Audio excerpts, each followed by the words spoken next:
when you make a mistake and hurt someone.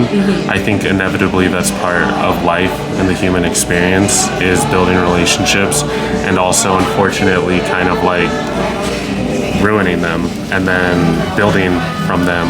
And I think it's all just your character building, because nobody's perfect, everybody makes mistakes, and like how you change from the mistakes you've made will determine the type of person you are.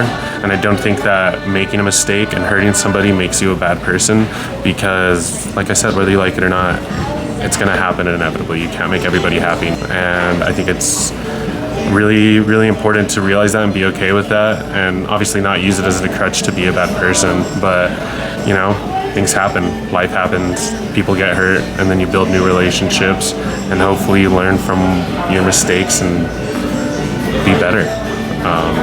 I've really learned a lot about myself and how I feel and like my reaction to hurting somebody, and I think how you react to it really determines the type of person you are, because there's nothing worse to me than hurting somebody I love. You know, it's terrible, but I think trying to rebuild that trust with that person and becoming stronger and closer is, beautiful. It's life. Absolutely. And what steps do you use to rebuild that trust?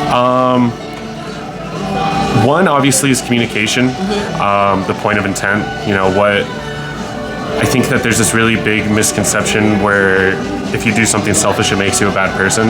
Like, at the end of the day, and the way I see things, is you need to look out for yourself before anybody else, because nobody's going to look out for for you more than you. And, it sounds a bit selfish, but at the end of the day, it's you and then the people you surround yourself with. And I think trying to be around people that kind of understand that and realize that just because you made a mistake and hurt them doesn't mean that you don't love them and that you hate them.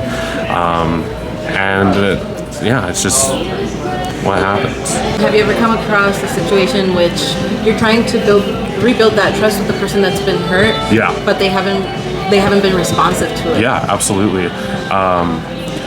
And I also think that's okay. I've made mistakes and ruined like lifelong friendships, and if they didn't want to try and fix it, that's their own prerogative, and I think that's okay. Whatever they need to do to make sure they're okay. If that means not being a part of my life or me being a part of their life, I think that's what just has to be done.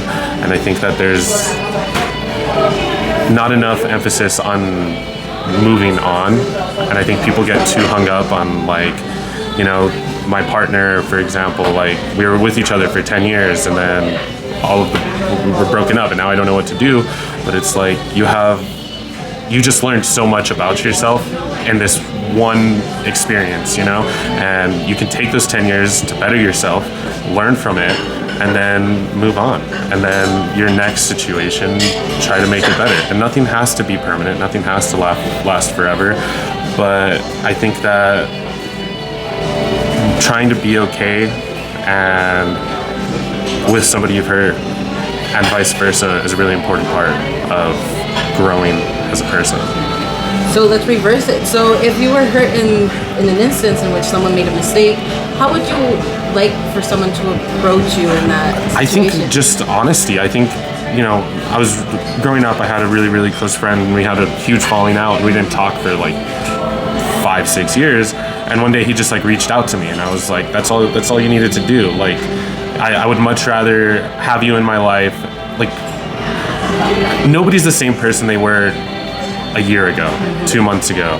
And when there's that much amount of time, all that growth and all that development, I just think reaching out and just trying and talking about what happened. I think people are really scared to talk about their feelings, and it's so counterproductive for everything. But just, why did you do it? How did you take it?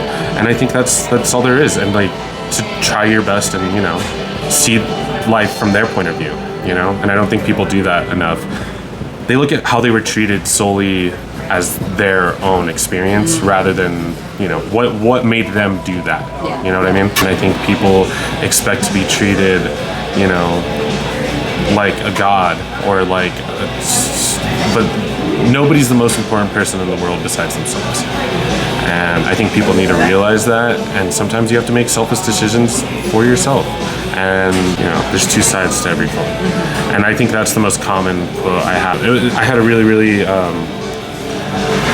interesting experience. My father told me that quote once in a really interesting setting, and ever since then I try to just think of it as like every single person, their experience besides just my own. Be kind to everyone. Be honest. Don't be scared to be vulnerable. That's all I really have to say.